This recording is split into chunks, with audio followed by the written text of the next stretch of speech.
Projeto GeoBiama. INPE, Instituto Nacional de Pesquisas Espaciais.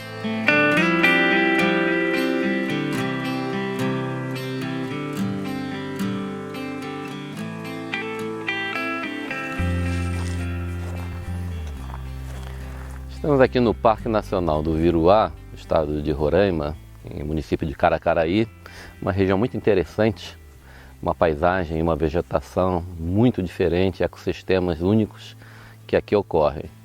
Ao fundo a gente pode ver essa serra, chamada Serra do Preto, o Morro do Preto, onde nós temos ainda a vegetação de floresta amazônica, tá? Floresta ambrófila, floresta chuvosa, e nessa parte toda plana, as campinaranas que predominam aqui nessa região, nesses solos arenosos. É um ecossistema ainda pouco estudado pela ciência, tem várias espécies que são endêmicas aqui dessa região, são solos arenosos, muito submetidos à variação do lençol freático. Atualmente estamos aqui num período particularmente muito seco, no ano de El Niño, que nos permite chegar a essa região, a essa área que normalmente fica alagada por vários meses ao ano.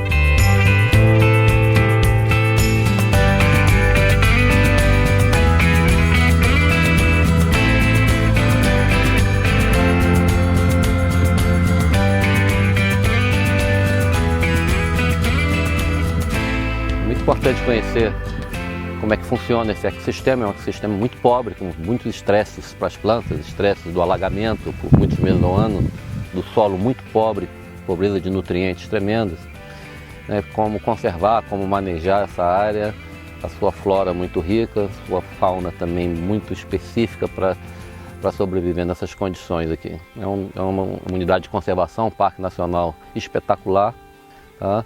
Que merece ser melhor conhecido pelos brasileiros.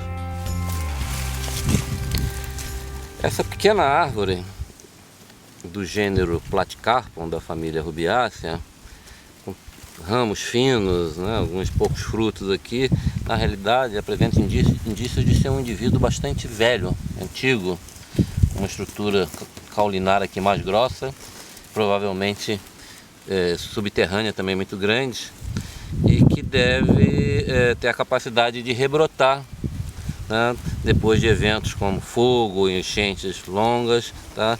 E um indivíduo de pequeno porte como esse pode ser um indivíduo de fato muito antigo.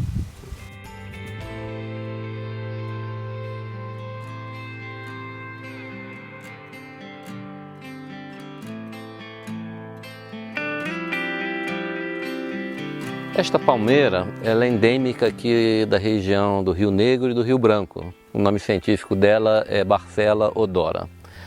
Ela ocorre naturalmente nas campinaranas abertas, onde forma populações muito densas, com folhagem muito frondosa e indivíduos sempre produzindo flores e muitos frutos. Aqui nas condições da campinarana florestada, ela já está sendo sombreada, ela já não está no ambiente natural dela, pois recebe muito pouca luz solar direta.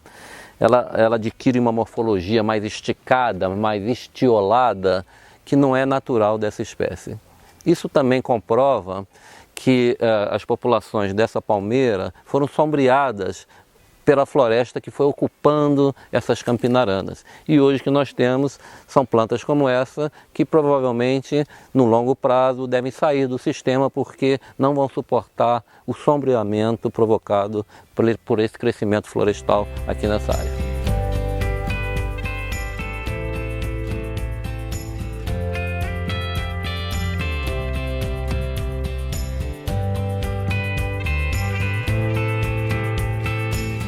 Agora nós vamos medir, abrimos um transecto, tá? Desde o centro da campinarana florestada até a sua borda e até as comunidades arbustivas e herbáceas, e vamos medir o tamanho dessas comunidades e caracterizar as espécies que ali ocorram.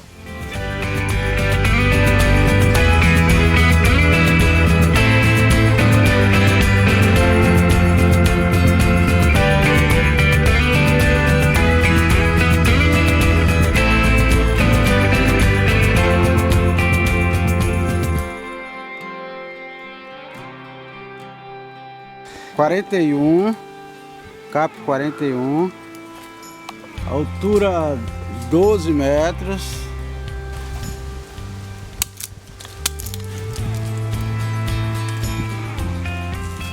Mesilauros Itaúba.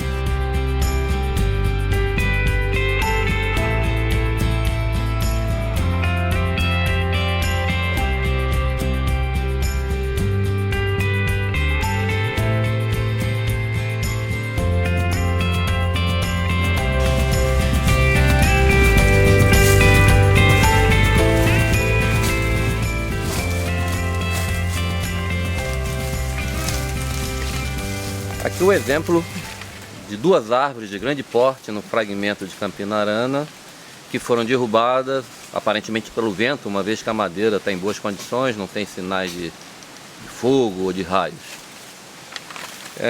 Mas mostra que árvores, mesmo no ambiente de Campina Arana, podem chegar a árvores grandes, a serem grandes em grande desenvolvimento. Aqui uma Míria e uma Itaúba, Mesilauros, mortas provavelmente pela ação do vento nesse fragmento que está inserido dentro de uma matriz de Campina Arana aberta.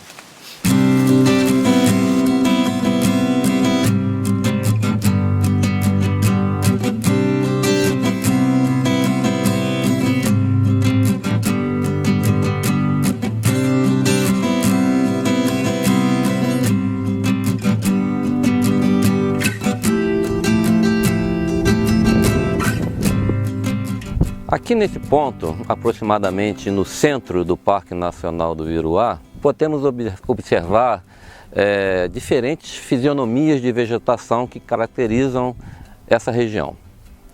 Em áreas mais deprimidas e alagadas, nós temos os buriçais, depois seguidos num gradiente de umidade e topográfico, e microtopográfico, as campinaranas chamadas campinaranas abertas, dominadas por plantas herbáceas.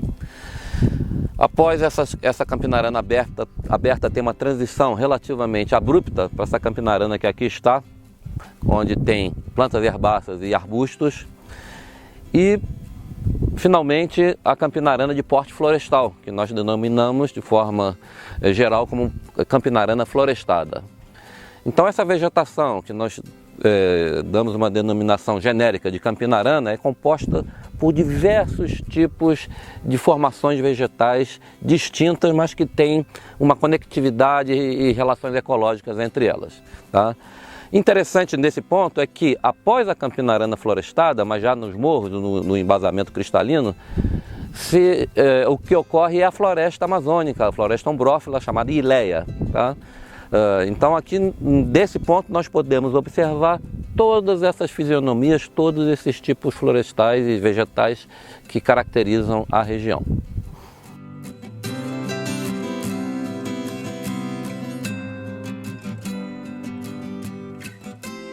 A campinarana de fato é um gradiente, né? E o estágio final, digamos assim, da sucessão ou da evolução da vegetação da campinarana é a campinarana florestada.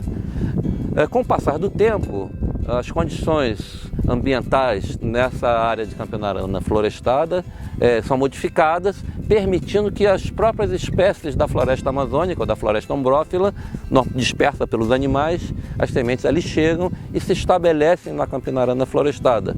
Então, em muitos pontos, no que nós chamamos campinarana florestada, já encontramos também espécies de árvores e palmeiras da própria floresta ombrófila. É muito interessante esse processo, essa dinâmica vegetacional aqui na região.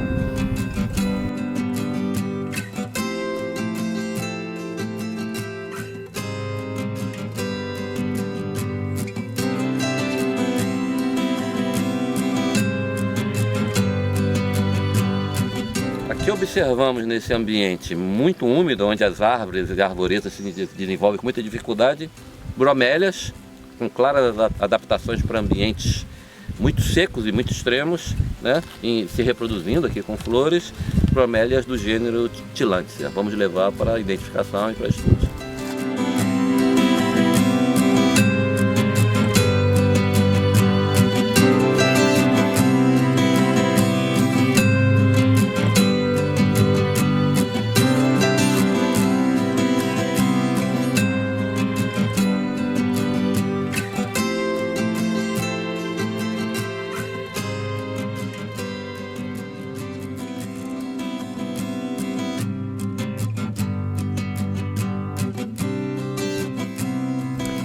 O megaleque do Viruá, ele tem várias fisionomias, vários subambientes que ocorrem em associação a esse sistema. Um deles é a ocorrência de dunas, né? Dunas que representam então o material transportado pelo vento. A origem dessas dunas aqui é bastante curiosa. Nós temos para a Amazônia um histórico de paleodunas que são relacionadas com climas mais áridos passados. Nessa região aqui, nós não sabemos ainda se essas dunas elas têm uma origem relacionada com uma variação climática passada ou se simplesmente elas representam um acúmulo de areia feita pelo vento em cima desse material que foi transportado pelos megaleques. Então, nessa localidade, que foi uma localidade bastante difícil de acessar aqui, mas finalmente nós conseguimos fazer isso, nós chegamos numa área, no topo de uma duna, ela está bastante vegetada nessa área aqui, mas ela foi suficiente para fazer uma amostragem. Nós coletamos um material a mais ou menos 1 metro de profundidade aqui, e esse material vai servir para fazer uma datação por luminescência oticamente estimulada, e com isso nós vamos ter a idade do último momento de formação dessa duna aqui. E com a idade conhecida, nós vamos poder fazer uma relação se isso coincide ou não com algum evento passado que tenha sido mais árido, e aí poder ou confirmar ou descartar essa possibilidade. É bem interessante que a vegetação que recobre essas dunas, ela relembra a vegetação das restingas da costa atlântica brasileira. Temos vários ambientes na costa atlântica onde a colonização se dá através de moitas. Algumas árvores têm a habilidade de colonizar esse ambiente e provavelmente devido ao sistema radicular mais profundo alcançam o lençol freático. Então o que se pode ver aqui é um predomínio de pequenas árvores, né, em formações de moitas, e uma pobreza, de modo geral, de herbáceas, porque a herbácea não consegue, em cima da duna, alcançar a água no lençol freático. Isso é bastante comum em várias áreas que nós denominamos campinas amazônicas, tá? É um tipo particular de campinarana, onde não existe a cobertura herbácea, então a areia branca fica exposta. E tem alguns elementos bem típicos, algumas espécies de árvores bem típicas e um líquen que recobre parte dessas areias do gênero Cladonia, que é um indicador desse tipo de vegetação na Amazônia.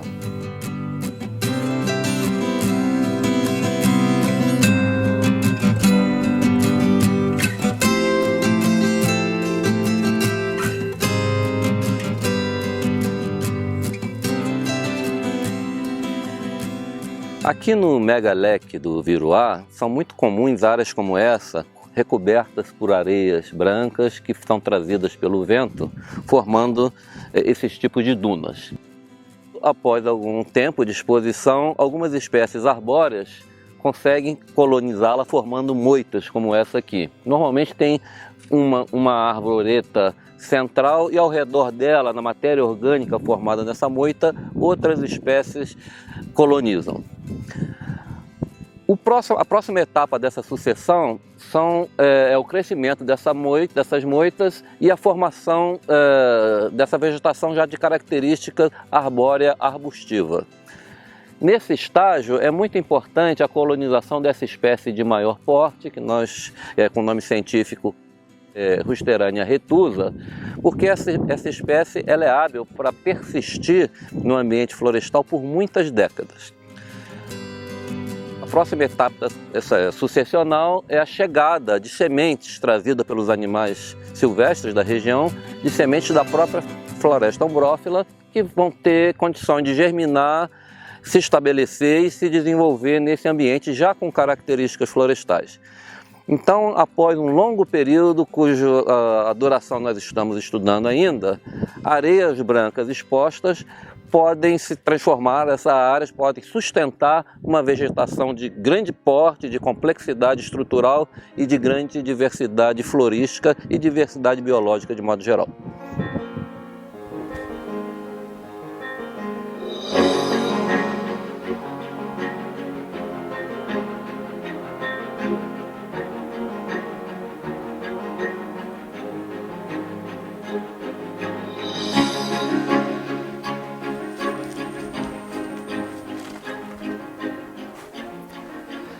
Esta árvore é a Rusterania retusa. Ela é uma árvore da Campinarana. Ela se estabeleceu nesse local provavelmente alguns séculos atrás, em áreas abertas de areias expostas, formou uma pequena moita e ao redor dessa moita foi desenvolvendo uma vegetação de maior porte, uma floresta com espécies da floresta amazônica. Então o que temos aqui é um remanescente de um longo processo de sucessão ecológica que no momento está em competição com as espécies da floresta ombrófila. Encontramos vários indivíduos nessas condições, inclinadas, algumas caindo e morrendo, e no longo prazo é muito provável que toda essa floresta seja composta por espécies da floresta amazônica. Tá? As árvores que aqui estão são trazidas por animais da fauna amazônica, especialmente animais de grande porte, como a anta, porcos, provavelmente também morcegos são importantes dispersores de sementes, que trazem frutos como esses aqui, que são ingeridos e liberados pelas fezes no processo de endosocoria, ou seja, de dispersão de sementes, onde a semente passa pelo trato digestivo do animal e é liberado nas fezes. Então é um processo de transformação da composição florestal, tá? E essa aqui é uma remanescente que não deve durar muito mais nesse ambiente em evolução na direção de uma floresta ombrófila amazônica.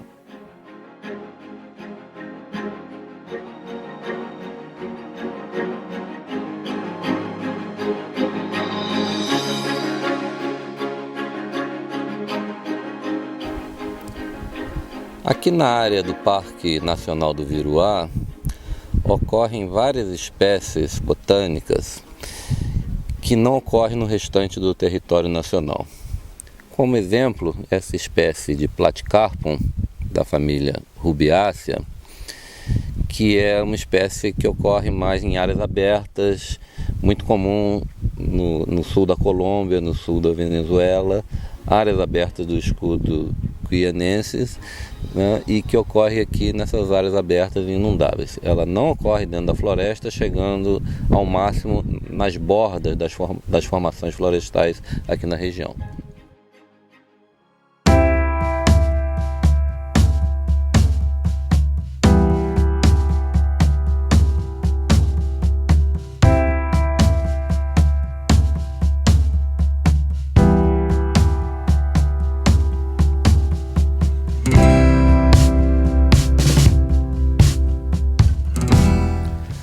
Os estudos que estamos desenvolvendo aqui na região, em colaboração com a doutora Dilce Rossetti, nos permitem explorar a questão da dinâmica dessa vegetação e dessa paisagem a partir de duas abordagens distintas.